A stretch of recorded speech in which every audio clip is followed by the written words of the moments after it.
सहना भवतु सहनौ भुनक्तु सह वीर्यं करवावहै तेजस्विनावधीतमस्तु मा विद्विषावहै। ॐ शान्ति शान्ति शान्तिः।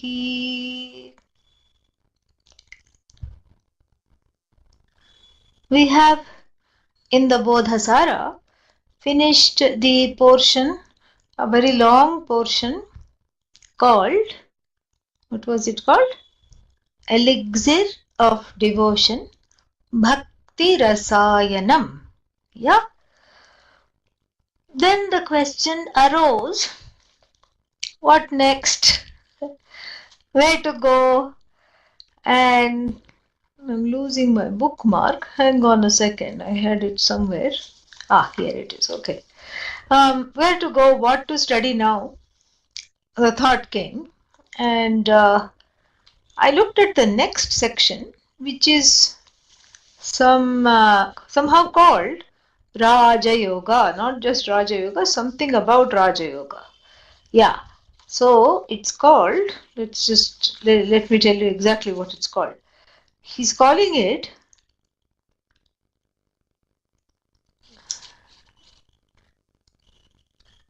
he's calling it the Jnana Bhumika, and he has a name for it which is there.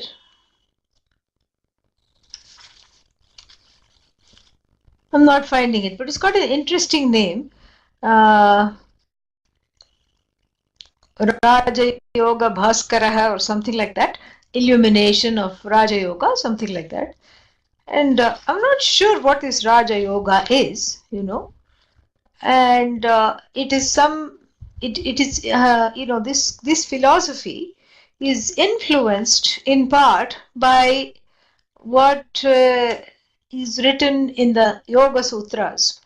So he's following some things about Yoga Sutras which talk about a very elaborate, what is it called? Gradation or an elaborate understanding of knowledge, ignorance, etc. I tried to go through the first section, and for those of us who are not understanding this particular lingo and haven't studied this, it can be very confusing because, for example, there is a waking state. Oh, but we know the waking state. Yeah, we know the waking state. But do you know the, Ramagiri, that's the one. Raja Yoge Bhumika Bheda Bhaskaraha. That, which illumines the differences of the nuanced differences within Raja Yoga. And thank you. That's what I was looking for. And so, he says, okay, there is a waking state and there is a seed of the waking state, and then there is a sprout of the waking state, and there is a tree of the waking state. And so for those who are not schooled in these terminologies and imageries, it's better to stay off of that. Okay. So, but the section is intriguing. So we are going to cut and paste and take some excerpts. Okay. Yeah. So I direct your attention to my page 156. And if you don't have the same, first of all, those who are joining us, the text is right here, in the current class text, Bodhasara PDF. You can click on that and you can click download file, and then it will go, and then you can open it. So open it to the section on Raja Yoga, and then, it's not the steps of knowledge. After it's the section after the steps of knowledge. So it's about 2.5 pages down. So it's verse number 10. If the verses are numbered, I don't know how it is in the PDF. 14.11. Thank you, Bhanu. Yeah. So if you look at that, it is 14.11. I don't know why 14. Actually, it should be 10, but that's okay. Maybe it's a different marking. Maybe I should look at it so that we are on the right. Where it says Atra Prashnaha. Did you get that? Is that where it says Atra Prashnaha, Banu?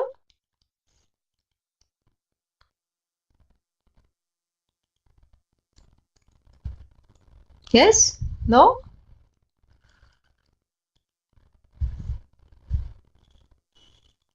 So let me look at my copy, the English one, and then I will tell you. No, that's not the one I have.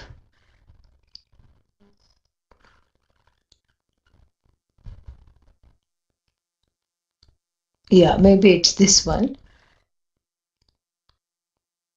Yeah, so 13.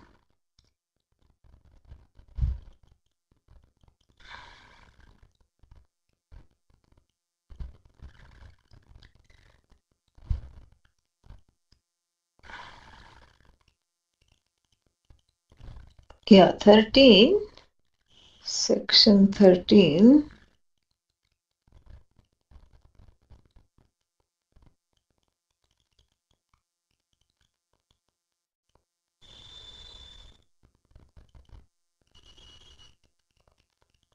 Yeah, so we go to section 14 and it should be 1410. I think so. According to this, but it is not. Okay, let's go further.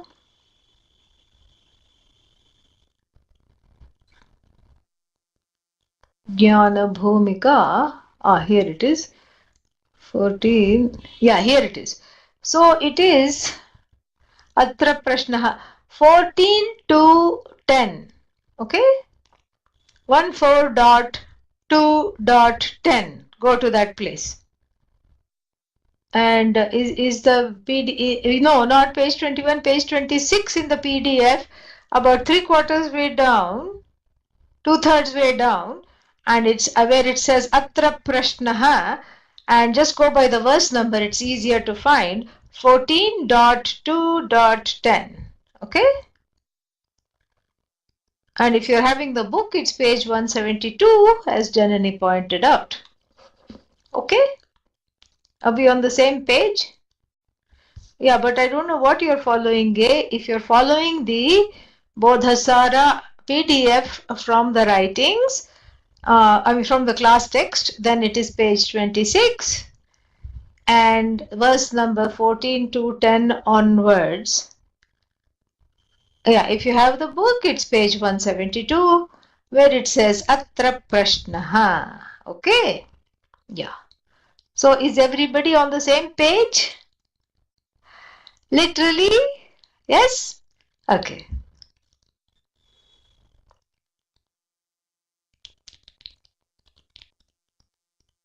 No, PDF, page 26. I don't know if you have a different PDF, if Chandan has a different PDF, but our PDF is page 26, 2/3 way down, where it says Atra Prashnaha, verse 14 to 10. If you have a different PDF, then maybe that's what it is.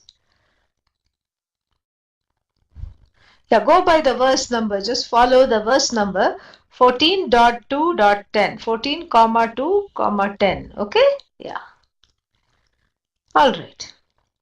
So, after discussing some steps of knowledge and kinds of knowledge and kinds of ignorance, which I thought would be a little confusing. So, a nice thing about this is we can pick it up and skip and pick it up again.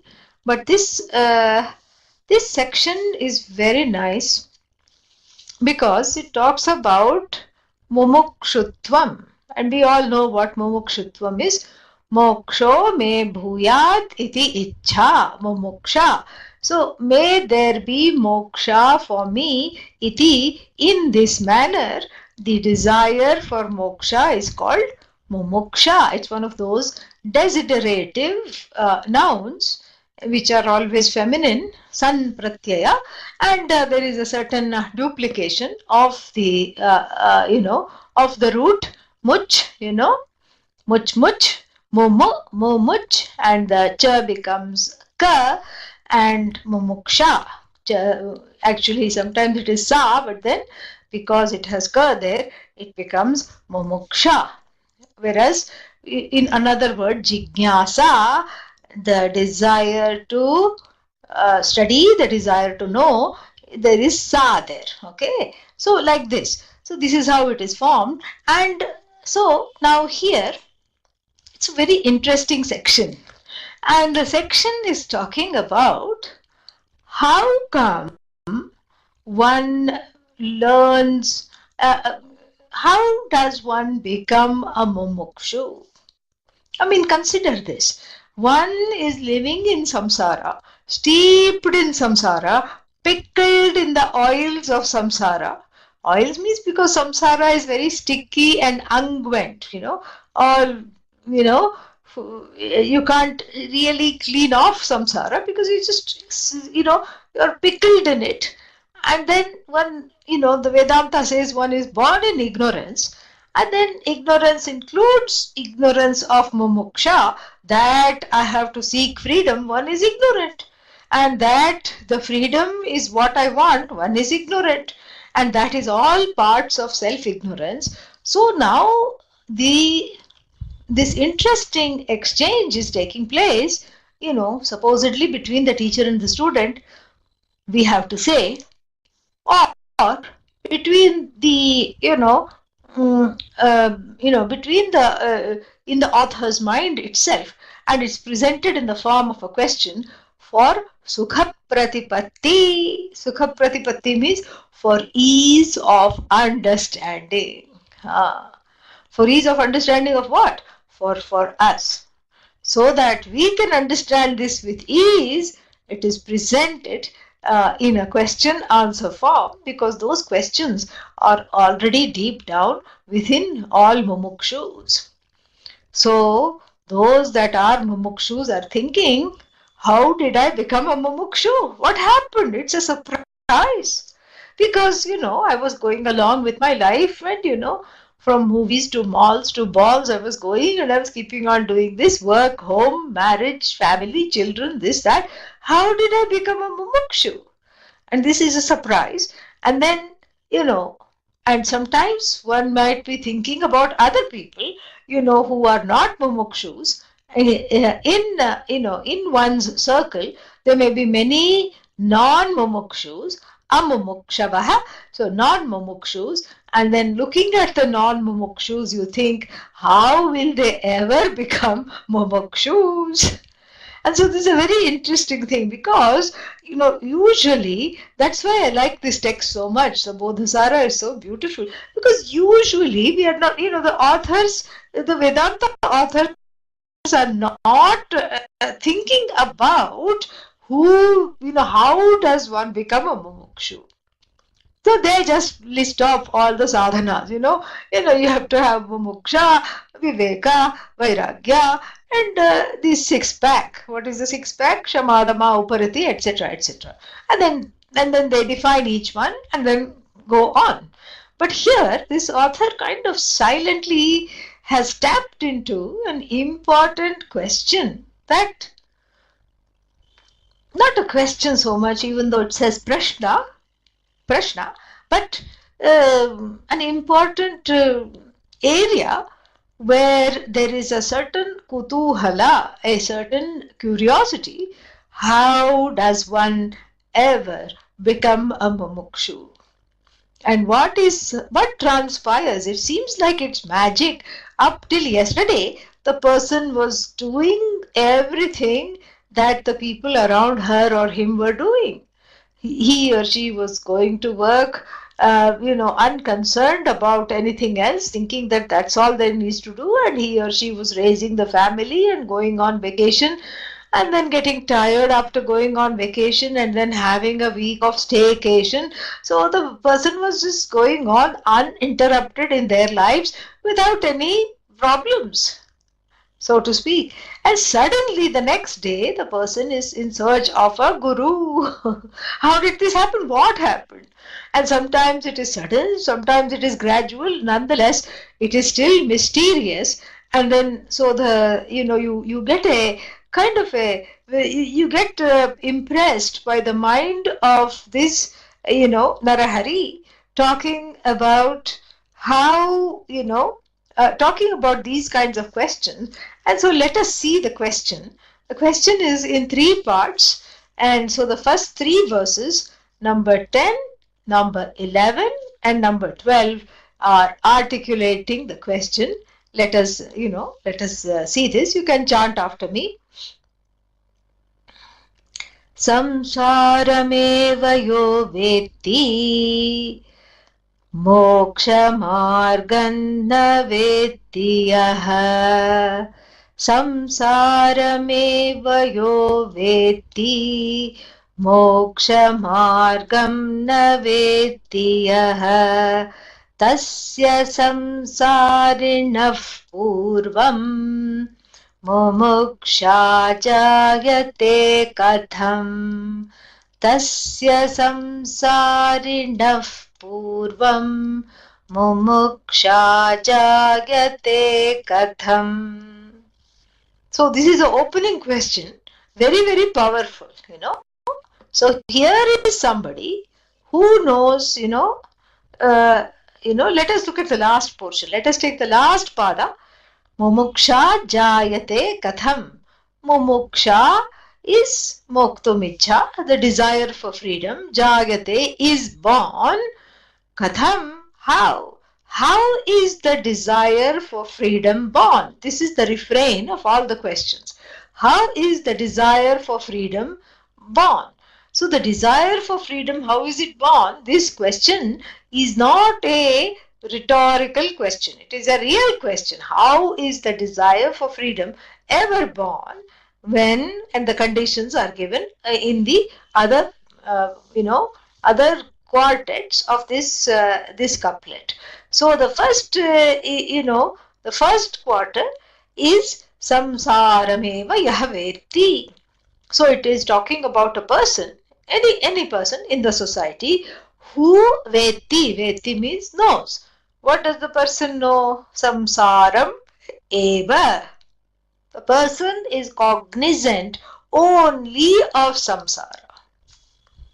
So what does the person know? Samsara. So you give them some quizzes, you give them some, question and answers, and they are very good at answering samsaric questions. How do you get from point A to point B? Samsaric means vyavaharik. So transactional reality, they are into it. So, how do you do this? How do you cook this? How do you do that? So this is what they know. And they're not interested in moksha because they don't know anything about moksha. They have no idea what this M for moksha is. They have no idea at all. And so, such a person, samsaram eva veti, moksha margam na veti yaha. So they know only samsara. Marga means the way to moksha. Like there are certain sadhanas, there is chitta shuddhi. I have to be purified in my heart, and then I have to do this, I have to do that, and I have to seek for a teacher, and then having sought the teacher, don't put the teacher in the showcase and then keep looking at the teacher. No, use the teacher and study with the teacher, and and have shraddha. All these things, the person doesn't know. So what does the person know? Samsaram eva. Eva means only samsara the person knows. And what does the person not know? Moksha margam na vetti yaha. So the first yaha and the second yaha, yo is actually yaha. So samsaram eva yaha vetti, moksha margam na vetti yaha. There are not two yahas. There's only one person. There's only one. The one who knows only samsara and the one who does not know the way to gain moksha. Okay? So it's not two who's, the one who. Actually, it's just the one who. That's the same yaha. So that same person is fulfilling two conditions here. The first condition is what? The one who does not know the way to moksha, but has full knowledge of what? Samsara. Then, tasya, next line, samsarinaha purvam. Samsarinaha purvam means ex-samsari. So this is a person who was a samsari, meaning steeped in samsara, samsaraha, asya asti iti samsari. So the person was steeped in samsara and then now became what? Now has some appreciation of moksha and is mumukshu. So the ex-samsari, tasya samsarinaha purvam means ex. So earlier, the one who was a samsari, mumuksha jayate katham, how was this desire for freedom was born for this person steeped in samsara, knowing only samsara and not having any idea of moksha. How is this mumukshu minted in the society? Living in a society that's full of strife, full of a ninja stance of wanting to protect oneself all the time, full of just, offensive and defensive moves. You see the little being at the foot of Lord Dakshinamurti. I've talked about it many times. And this being looks like a small baby. And then you go closer, oh my God, it's a small baby, all right, but it has a big mustache.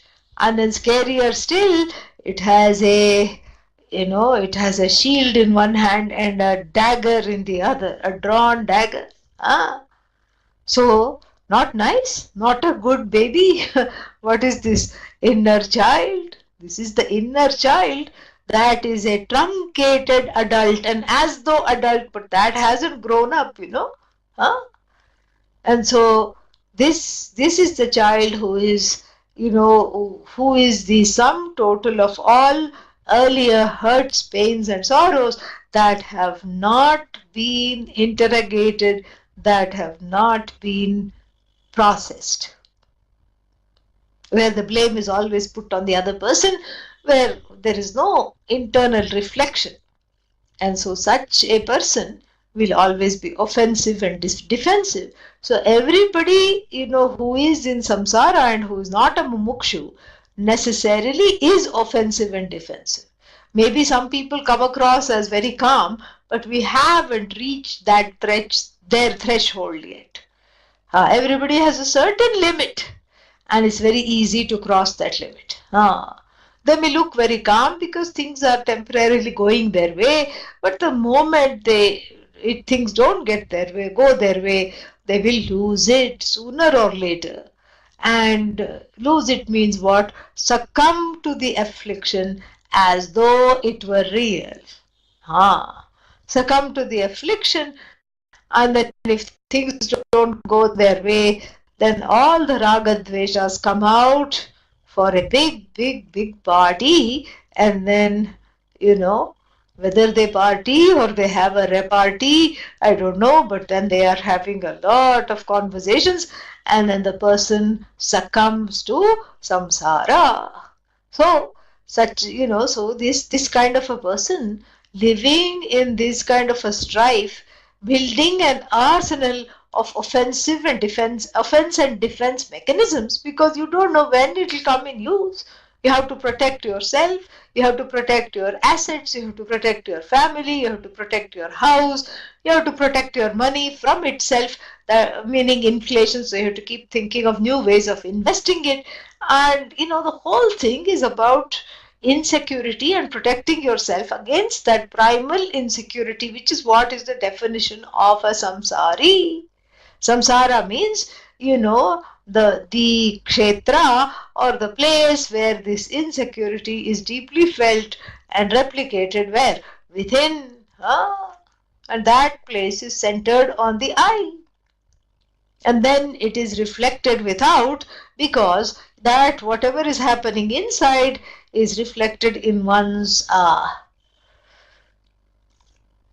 interactions with others. And so if one is feeling insecure, the other person just has to say the sky is blue to set this person off. They will take it personally and they will just feel insulted. It doesn't take much. So how does this samsari or this ex-samsari now become a mumukshu? This is a very interesting question. It kind of reminds me of Arjuna's question in the Bhagavad Gita in a slightly different question in a different context, where at the end of chapter 2, he asks Lord Krishna, how does the jnani, a person who has self-knowledge, how do they become jnanis? And what are their lakshanas? What are their characteristics? How do they walk? How do they talk? How do they sit?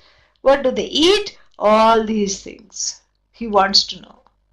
And so likewise here, the questioner is wanting to say, who is this? How is this mumukshu born? And if this mumukshu is born, how did the samsari become a mumukshu? It's a loaded question. And you know, he's referring to another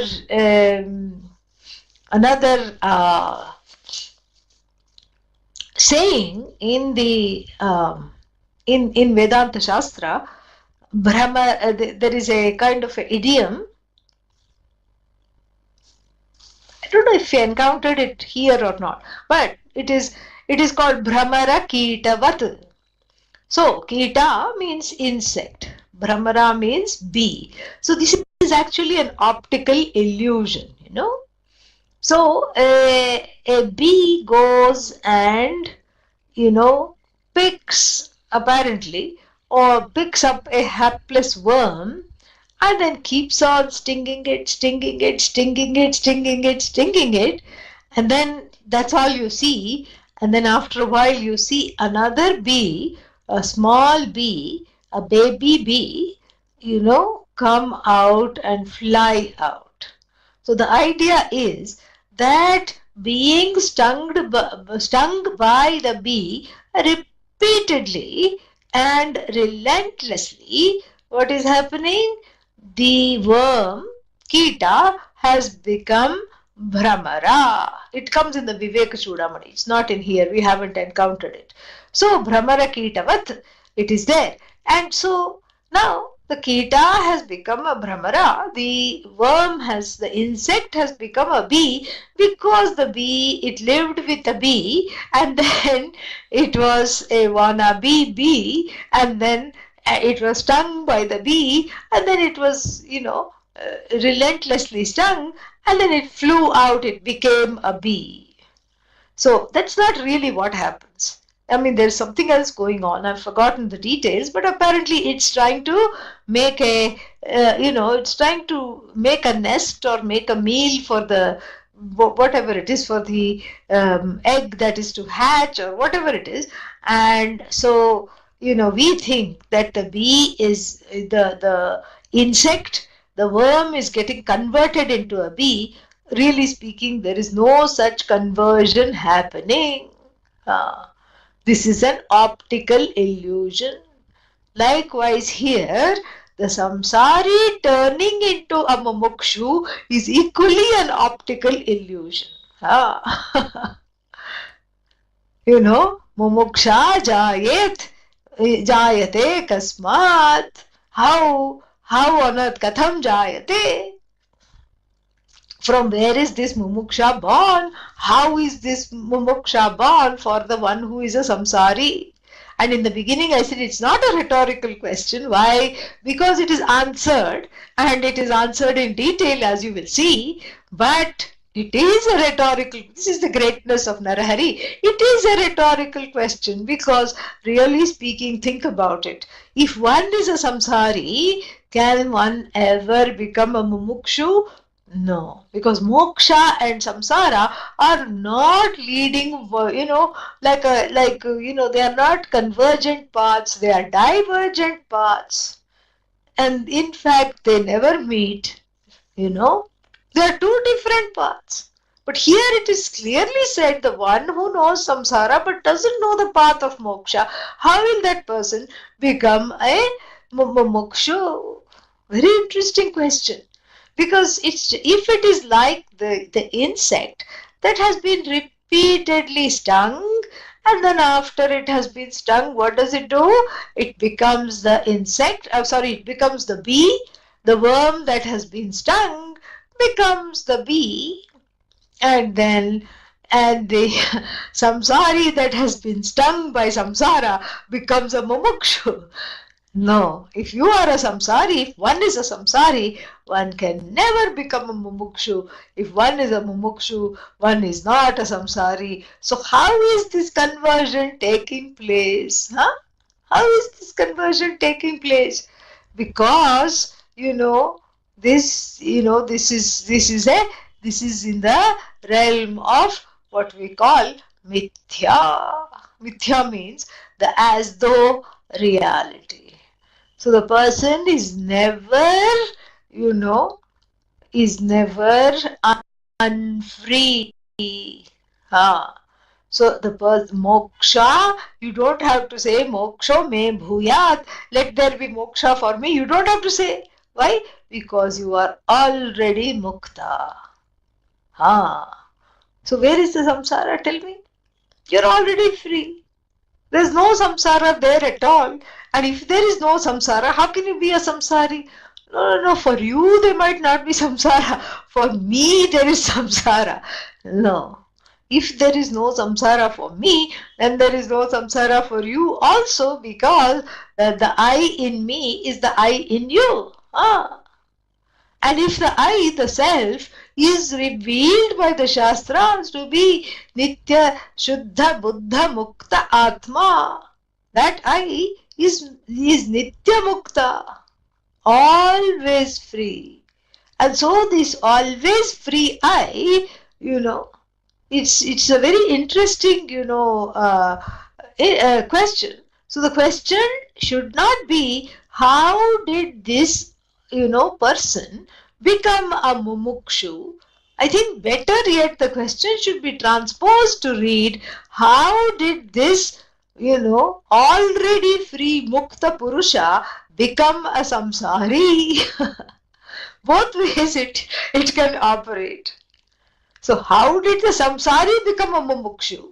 Forget that. How did this person who is revealed by the Shastra to be ever free and ever clear of all afflictions become a samsari?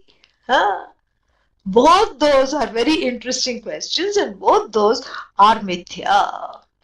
One is as though samsari.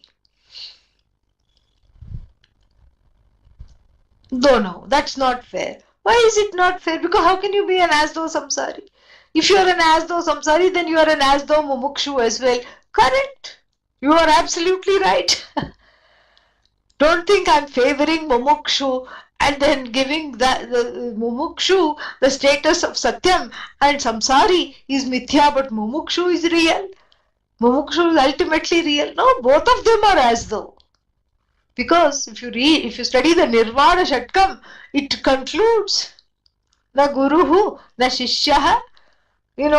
There is no guru, there is no shishya, and I'm not a samsari, not a mumukshu, and neither do I want moksha. I'm Chidananda Rupaha, Shivoham. I'm that consciousness that is free of all, that is auspicious, limitless, and free like space. Totally free of the nature of knowledge, and joyful because it is limitless.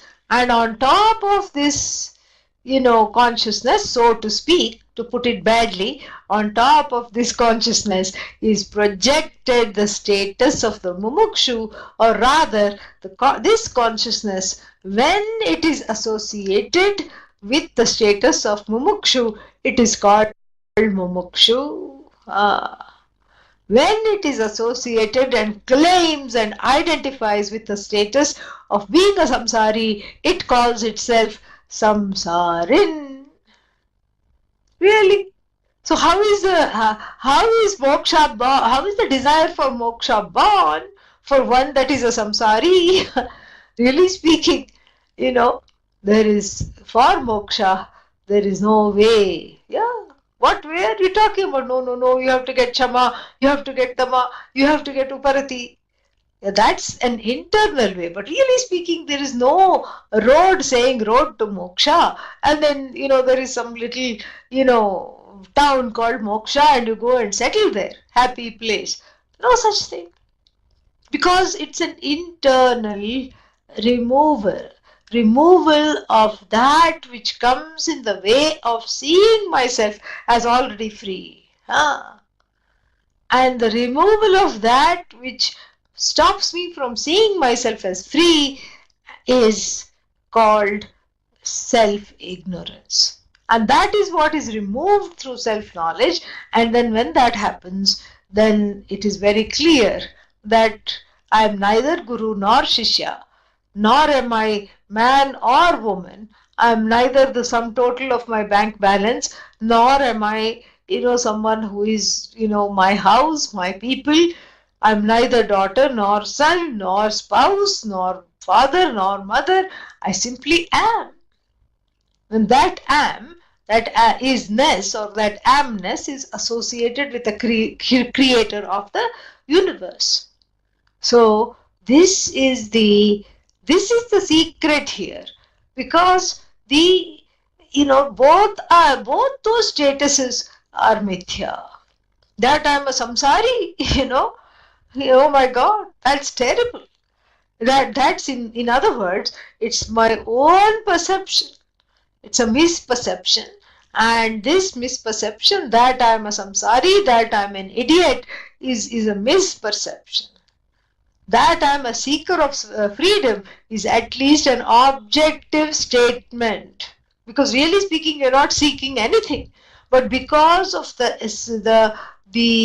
presence of self-ignorance, which is also mithya. Mithya doesn't mean false. Mithya means dependent reality. So because of this mithya, you're thinking, now I'm a samsari and now I have become a mumukshu. Whereas you were neither a samsari nor a mumukshu. What were you? You are already jivan mukta. You are living and you are free. Oh, really? Yes, really. But then how did the samsari become a mumukshu? Same way the insect, the little creepy crawly one without wings, became a bee and flew out of the hive. It's not possible. And samsari can never become a mumukshu. The person discovered their mumuksha or discovered the desire for freedom. Why? Because it was already there as a possibility. And so it was already there as a possibility. What made this possibility collapse? What made this possibility come out? Let us look at that. Next one. Yadrisho yasya samskarah tadrishi tasya vasanaha. Yadrisho yasya samsarah. Yadrisho yasya samskarah tadrishi tasya vasana. Samsara samskaravato mumuksha. Samsara samskaravatah mumuksha jayate katham. Samsara samskaravatah mumuksha jayate katham. One more time, since there were some mistakes. Yadrisho yasya samskarah तादृशी तस्य वासनाः यादृशो यस्य संस्कारः तादृशी तस्य वासनाः संसार संस्कारवतः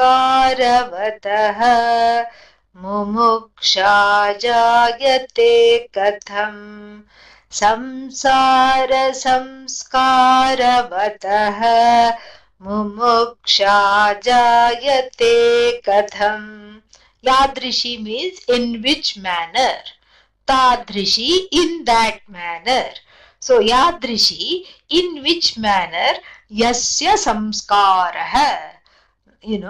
So samskaraha means the ones whose mental formations, mental impressions from childhood, etc. The one whose, mental makeup is in a particular way, that is how their desires are. So the mental makeup of the person is contingent upon the kind of desires that are going to come from the mind. We know this. So if one has a tamasic mind, so all kinds of tamasic desires will come. And what's the example of a tamasic desire? Let me go to sleep. When? All the time. No, but who's going to do work? No, that's okay. I'll just put a little shield in front of my desk so that nobody knows I'm sleeping. And somehow it'll get done. If I don't do it, somebody else will do it. Somebody else will catch up. So this is what is called desire based on tamas. Okay? Then there are rajasic desires. I have to become important. I have to own this company. I have to own that house. I have to own this person. I have to get this. I have to do that. I'm restless. I'm angry. I'm driven. This drive, the drive to do things and the desires coming out of this driven status are called rajasic desires. And then there are sattvic desires. The sattvic desires like help out, reach out, do something to bring some comfort to people who are hurting in the society. Share your, share and care. Share your wealth, share your resources and care to reach out.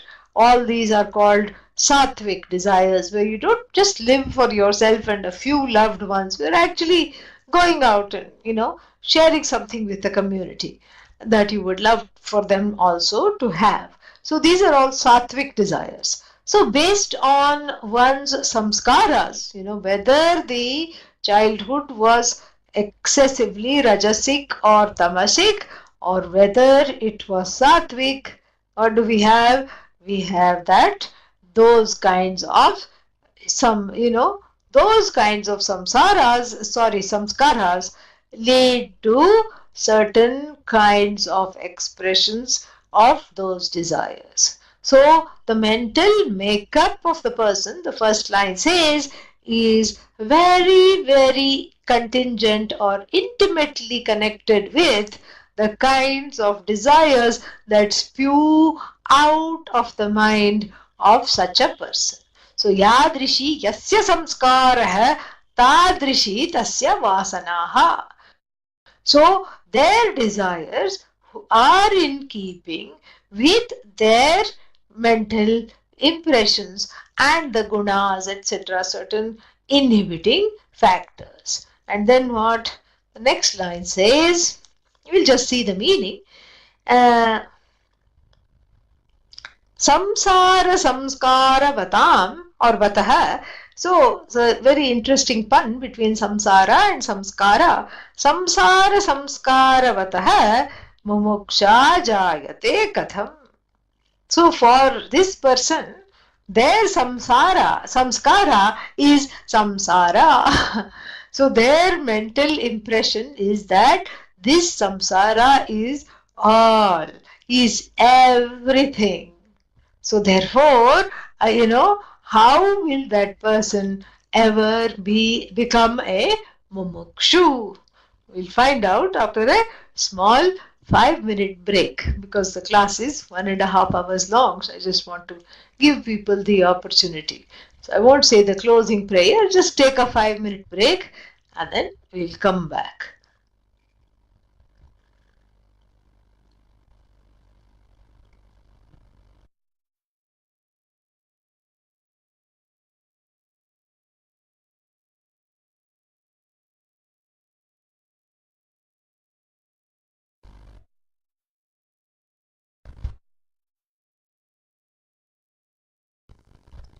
Yeah, the next question, the next, what's its name?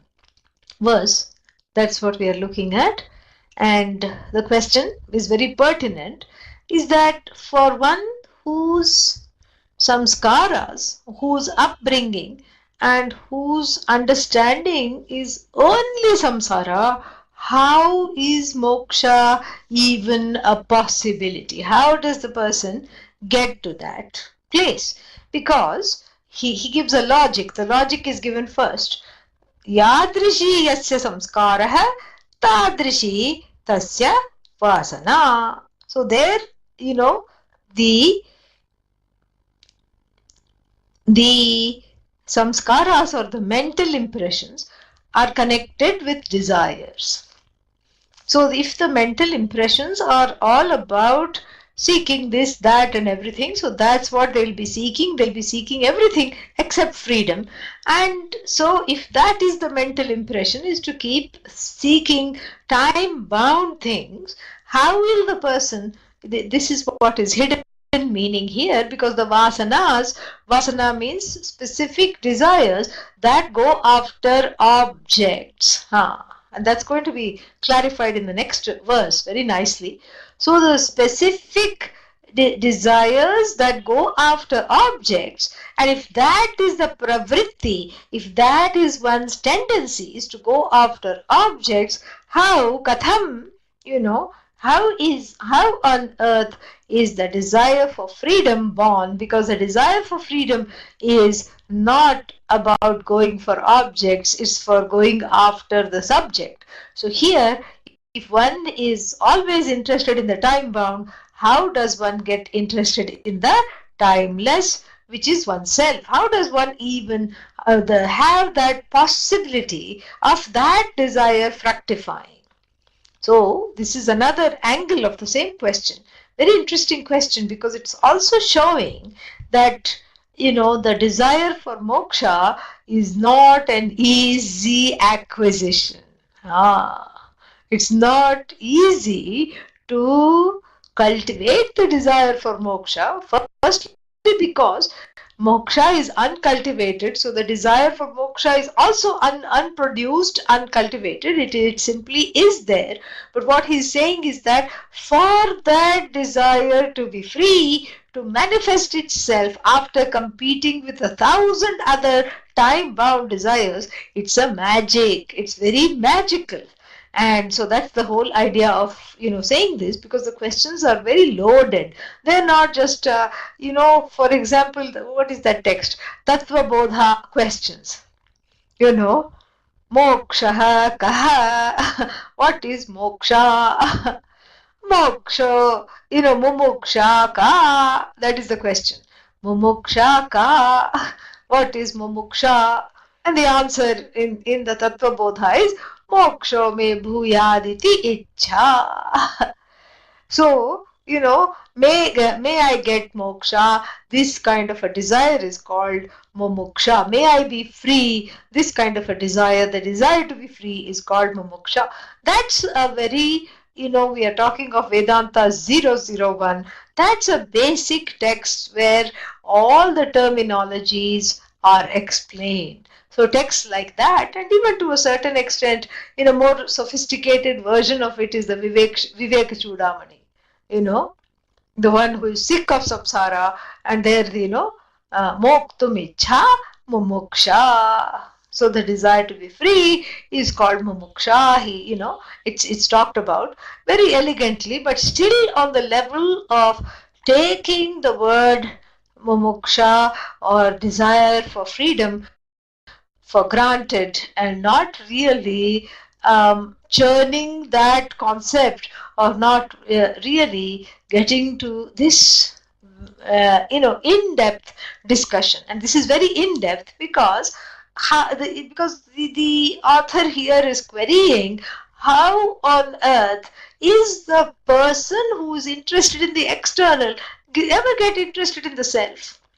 How on earth is the person who has the samskara, meaning from births, immemorial, from time immemorial, from so many births, the person has been focusing on time-bound gains. What did they do in the last birth? Time-bound gains. What did they do in the birth before that? Time-bound gains. Tick, tick, tick, tick, tick, meaning everything is waiting to explode.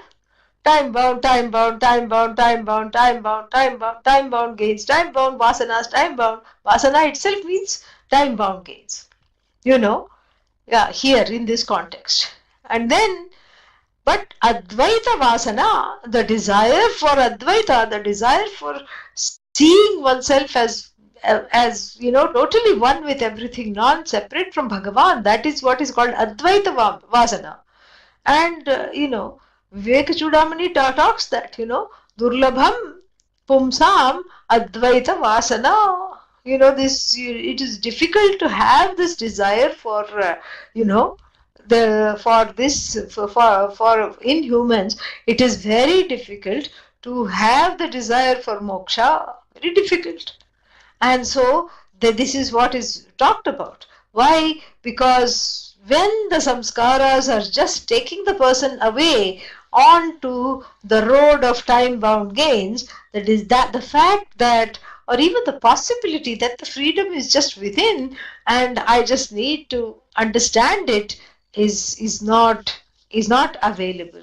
So he wants to, through these questions, set up a very interesting scenario to talk about how difficult it is for the person who is already free but doesn't know that they are free to even have the desire to see that this freedom is as though blocked by self-ignorance and other factors.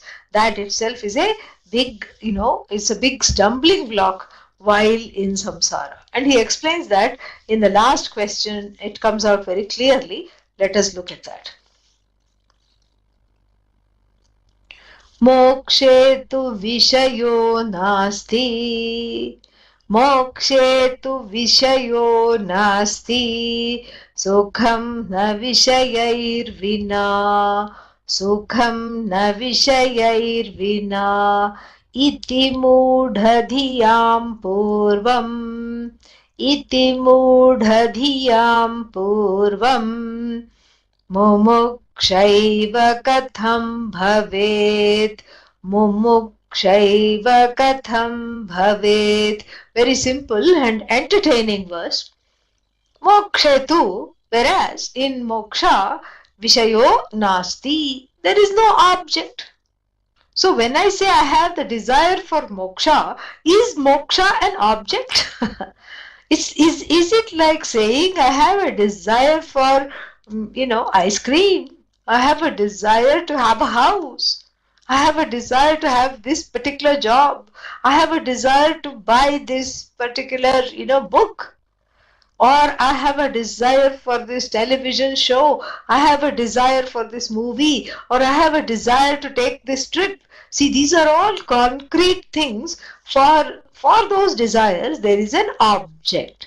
So the subject of desire, which is I, and the object of desire, and what is the object here? The object is something that I can grasp at, and the reason why it's called object is because it is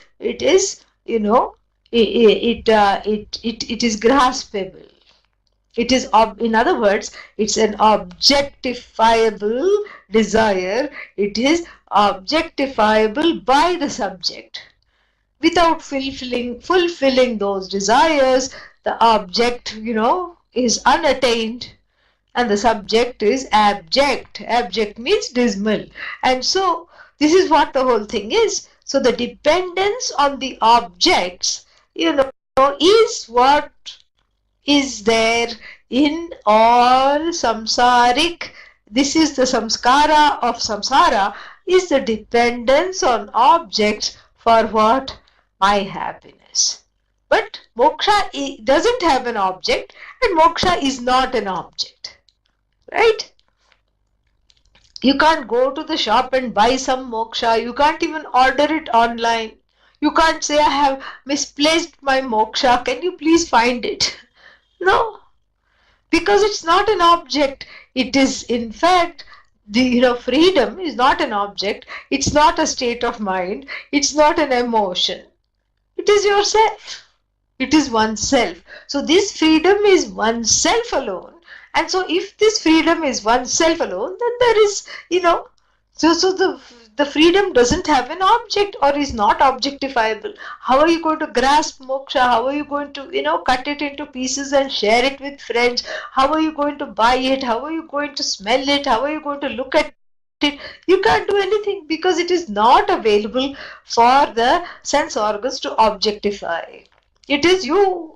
Just like you cannot objectify yourself, you cannot objectify your own nature, which is nitya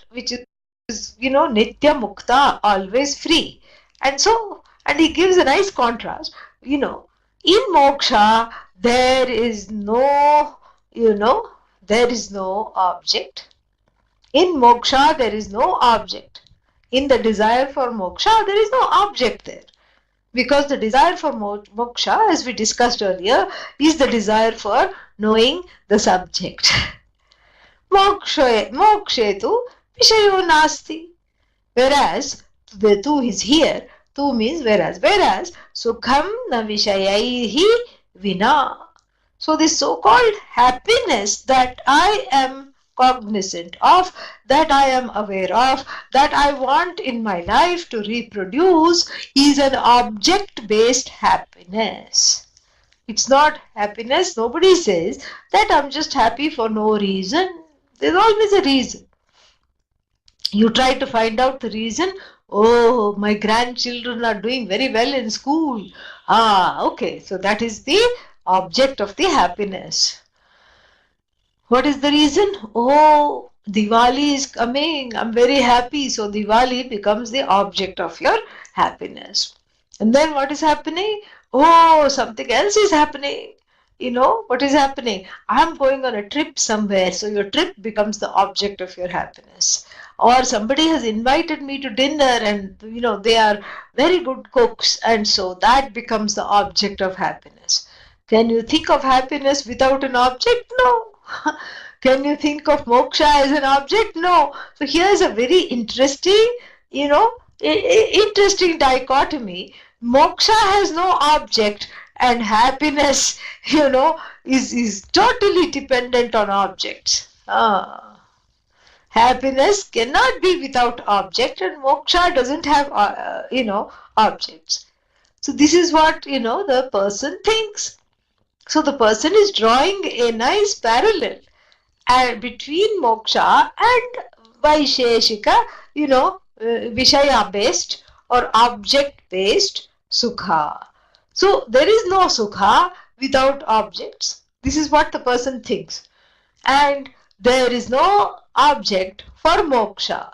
So therefore, how does a person who thinks like this can ever be a mumukshu? This is what the second line says. Iti, in this manner, we have to add thinking. Iti, manyamanaha,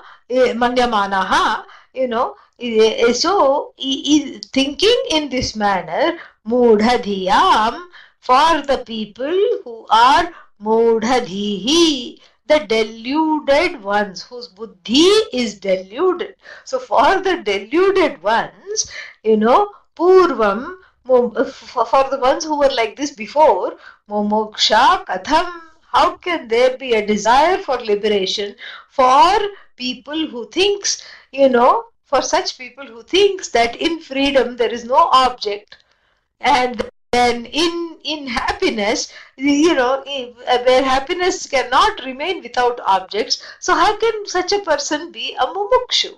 Very interesting.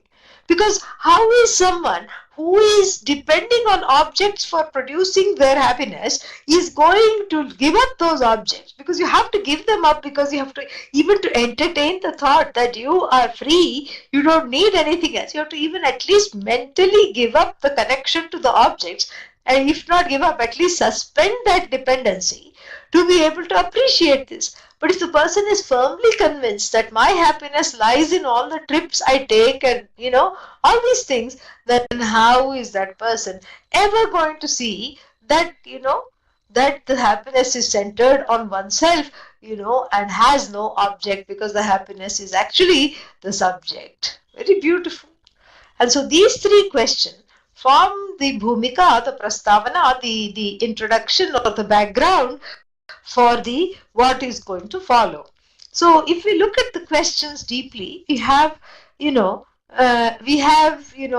three angles through which the concept of mumuksha, or the desire for freedom, has been looked at. So in the first verse we studied, in verse number 10, we have, the idea that the samsara and moksha are two things in the world. See, this is all deluded understandings that are being removed through these verses. So most people think samsara is one thing and moksha is another thing.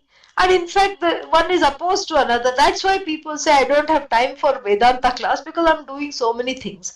Vedanta class is moksha, represents moksha, and then the other one, all the other things represent samsara. I am a busy samsari. I have no time for moksha. Why? And what is the mistake in the first question the person is making? He is putting both samsara and moksha on the same footing. Yes, both are mithya, but as I said, it's a little more objective to be a mumukshu rather than to be a samsari. Why? Because at least you're going closer, you're making an attempt to go closer and to understand your nature. So that path is much more, objective than the other path, which is trying to manufacture things that you depend on in time, or to pursue the things that are already there. So this is what the whole thing is. So samsarameva yo veti mokshamargam na veti tasya samsarinaha, that ex-samsari, how did that samsari become a mumukshu? First question.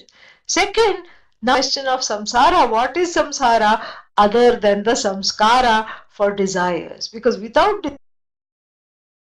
desire, there is no ignorance. Without desire, there is no karma. Without desire, there is, there is no desire, and without desire, there is no karma. Without karma, there is no karma phala, and so on and so on and so on. So now, what is the situation here? The situation is, your desires are in keeping with your samskaras, in keeping with those mental impressions that we just talked about. And so, for such people who have been deluded by samsara, who have been raised and fed by samsara to thinking that they are dependent on samsara, how will they ever become mumukshu? Slightly different angle. It's a nice corollary. And then finally the whole thing is explained in the last mantra, which is what? Mokshetu vishayo nasti. In moksha is without object, and then what? Samsara is without subject. That's what, because the person is really not in touch with themselves. He's totally dependent on objects and has objectified themselves also, so to speak. And so then iti mudha dhyam, for such deluded thinking, for the people who think that moksha and samsara are on a par, how will they ever become mumukshus? There is a little ironic lament. There's a fine use of irony in these three verses. And then we see the answer to these three verses, not in any particular order, but all of them are taken together and answered together again and again through various angles. Atra uttaram, atrottaram. And let us see the first, answer. Nishkamaya sakama va Nishkamaya sakamava bhaktir Vishnu Shivasya va bhaktir Vishnu Shivasya va saprema hridaye jata saprema hridaye jata mumuksha karanam hitat mumuksha karanam hitat. So, very interesting. So, the first thing he goes to is not anything else. Not like, oh, apata jnanam, and maybe through the dint of his or her own work, they suddenly came across Vedanta books and they started to read. None of that is mentioned here. Go straight to Bhagavad Anugraha, grace of Bhagavan. Wide the Viveka Chudamani, and what does it say over there? Durlabham trayame vaitat daivanugraha hetukam. These three things which are difficult to get are completely dependent on Bhagavan's grace. What is that? Manushyatvam mumukshutvam mama mahapurusha samshrayaha. Looks like he's quoting that in his own way.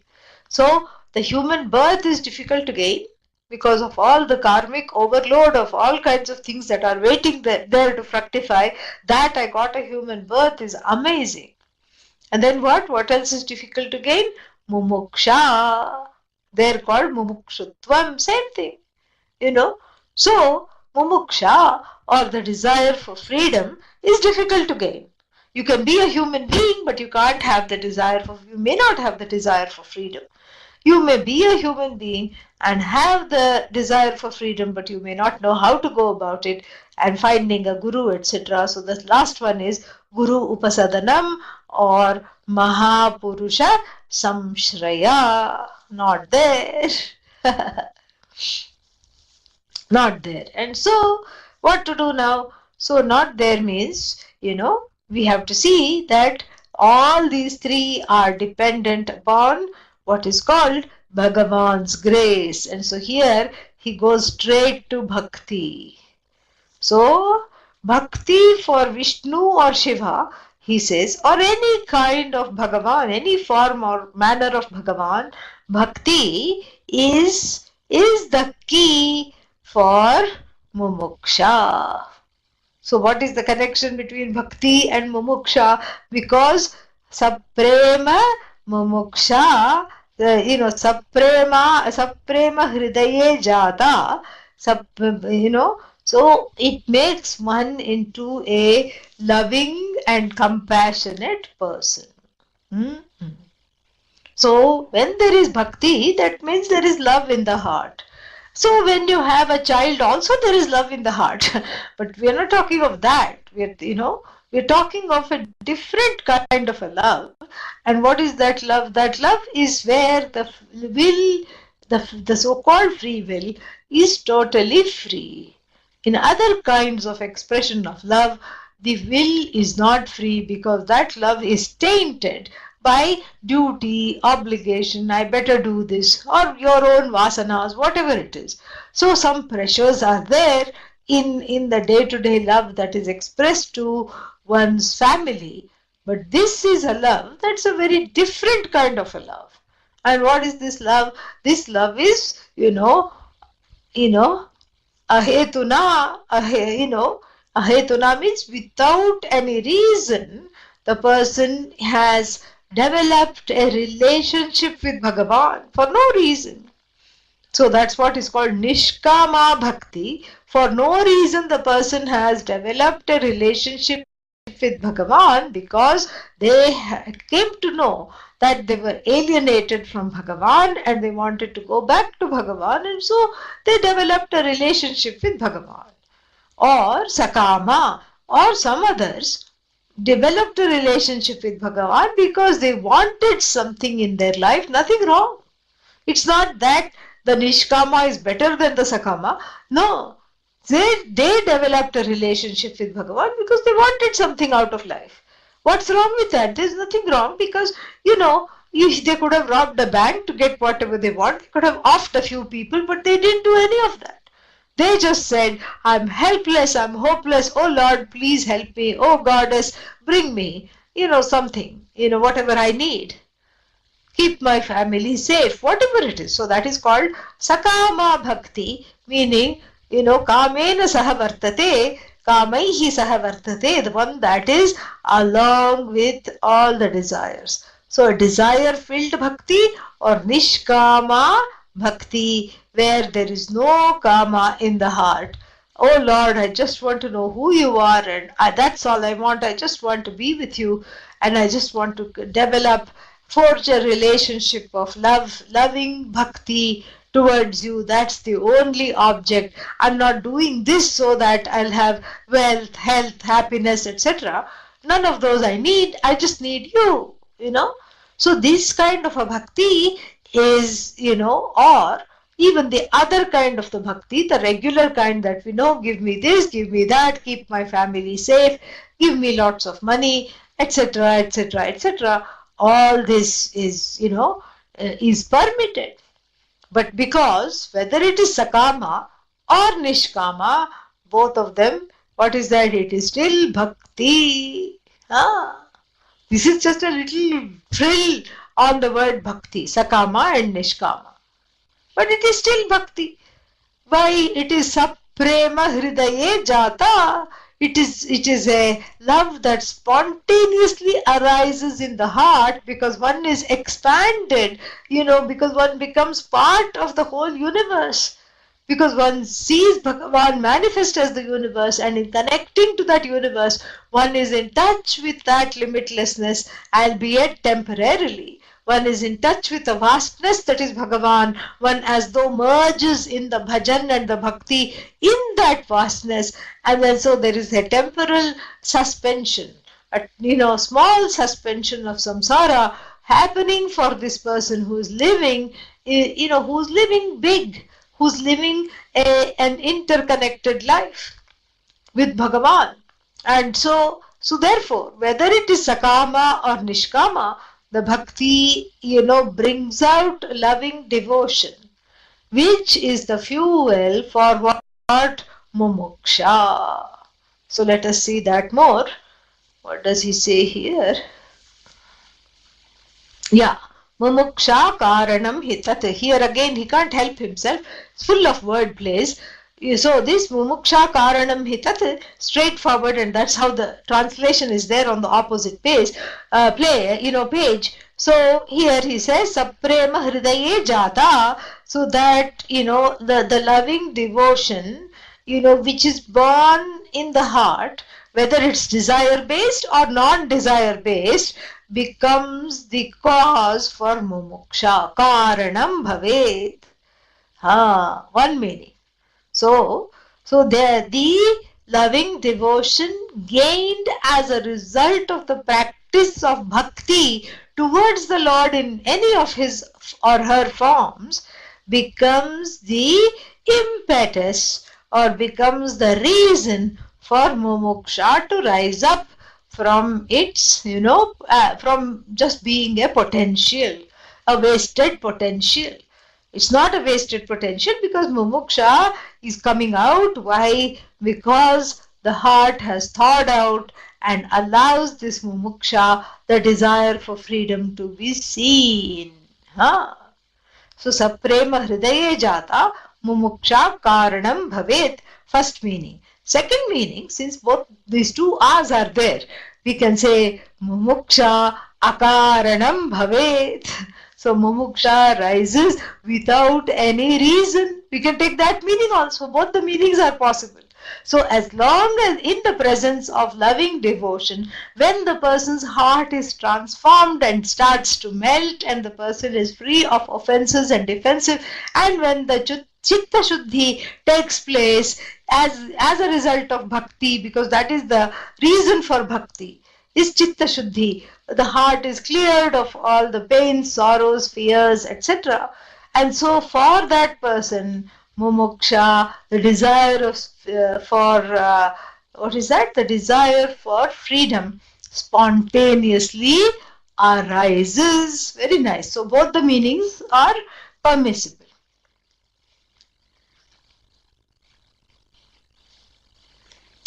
Next one. So the first reason is what? To get, he's giving the reasons why the samsari or how the samsari becomes a mumukshu.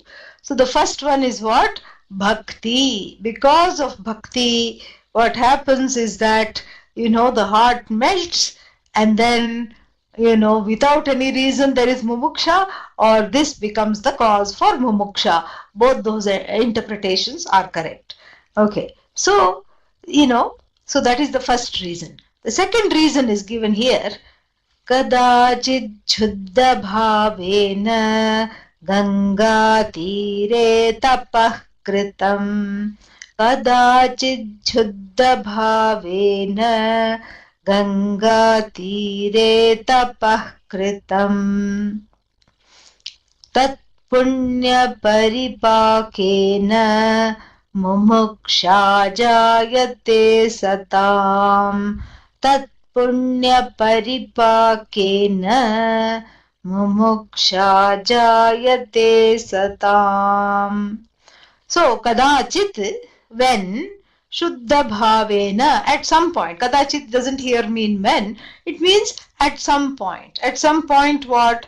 At some point, this person who, the person prakritam, the one who is being discussed here, this person did some tapas, followed some religious disciplines and austerities at the banks of the Ganga. Stopped eating this, stopped eating that, stood on one leg, prayed, stepped in the water and stayed there all night. Whatever the person did. So this person, must have done that when some other life. And then what? Tat punya paripakena. So the punya was raw punya, and then paripaka means it slowly ripened, meaning it became ready for fructification. So that punya slowly ripened, and the ripening of that punya, what happens? The punya fell as a fruit called mumuksha into the outstretched hands of this individual, so to speak. So the person was waiting for some time-bound gain with the outstretched hand, give me, give me, give me. And then what fell was a possibility that one is already free of desiring. One is not a wanting person. That reality as though fell into the hands. Because just like when the fruit on the tree is perfectly ripe, it falls. Not these days. These days, what do? They just pick it, when it is few days old, and then they keep it in an incubator and ripen it artificially. We're not talking of that. We're talking of a ripe mango or a guava or something that just falls when it is perfectly ripe. Unhindered, it just falls, and you catch it because you happen to be under the tree, which is the right place at the right time. Sometimes you're under the tree and it's the wrong place at the wrong time. Why? Because you may get some celestial droppings. So, this is what it is. But here, if you're catching a fruit and you just suddenly caught a fruit, you were not expecting to catch it, but because it had ripened and it was there, and then you were standing right underneath, and you easily could, and your hands were not carrying big books and bags and so many things. Your hands were free, so you could easily catch it, didn't even let it hit the ground. And so like this, so this punya of previous lives. What is the punya of previous lives? Whatever good you have done, reaching out actions, and previous study, previous sadhanas, religious disciplines, etc. All those have rectified, and and then the desire for freedom rises. So the first one is what? The first one is a internal condition for the mumuksha to rise. And what is that? One gives up the angry ways, the raga dveshas, and then as a result of deep devotion for Bhagavan, whether it is that devotion is for time-bound gains or timeless gains, because of this deep devotion, the mumuksha arises. Because the person's heart is no longer hardened, the heart has softened enough to allow this mumuksha to be recognized in the heart. And the second reason is what? The second reason is, this is the fruit. Perhaps this desire for freedom, which is manifest in the individuals, is due to what? Previous sadhanas that were done in other lives. So when that sadhana fructified, then it comes down to one, not down, but comes to one in the form of mumuksha. Yeah, and then the third reason is given. How does one become a mumukshu? Vidusham vitaraganam annapanadi sevaya. Vidusham vitaraganam annapanadi sevaya. Sangatya pranayenapi mumuksha kasmiki bhavet. Sangatya pranavenapi mumuksha kasmiki bhavet. So Vidusham, scholars, Vitaraganam, sannyasis, and religious scholars and sannyasis, Annapanadi Sevaya, through serving them with food and drink and basically being in attendance gives a lot of punya. And then what? Sangatya, Sangati, meaning in connection with them, forging a connection of loving service towards them, pranayena api sangatya, so forging a loving relationship with them, mumuksha akasmiki bhavet.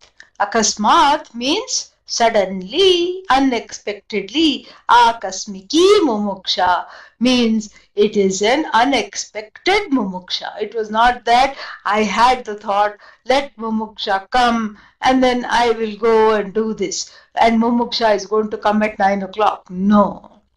It is an unplanned, just suddenly it comes as a result of bhakti, as a result of karma yoga, as a result of serving the wise and serving sannyasis. And being with sannyasis, what happens is you imbibe certain things, and then as a result, suddenly you find that you have the desire for freedom. Lot more to be said, but we'll stop here. This is a good stopping point. Next class is on November 18th. Okay? Yeah, and let me, I'm just opening the calendar. I think that's a Saturday, if I'm not correct, if I'm not mistaken. Am I right? Yeah, no, November 18th is a Saturday.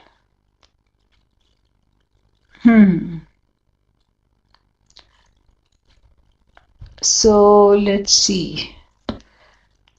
We can have it on November 19th. Yeah, it looks like I may be traveling. So November November 18th is Saturday. We'll have it on Sunday. So we'll have this class. We'll meet on November the 19th and at our usual Bodhasara time, 9:30 to 12. Okay? Yeah. I hope to be in Eugene for this. Okay? Yeah, this is a very wonderful section. Very, very nice. And we'll dwell upon that a little more as we do next time. Okay? Om Purnamadah Purnamidam Purnat Purnamudachyate Purnasya Purnamadaya Purnamevavashishyate. Om Shanti Shanti Shantihi. Harihi Om. Shri Gurubhyo Namaha. Harihi Om.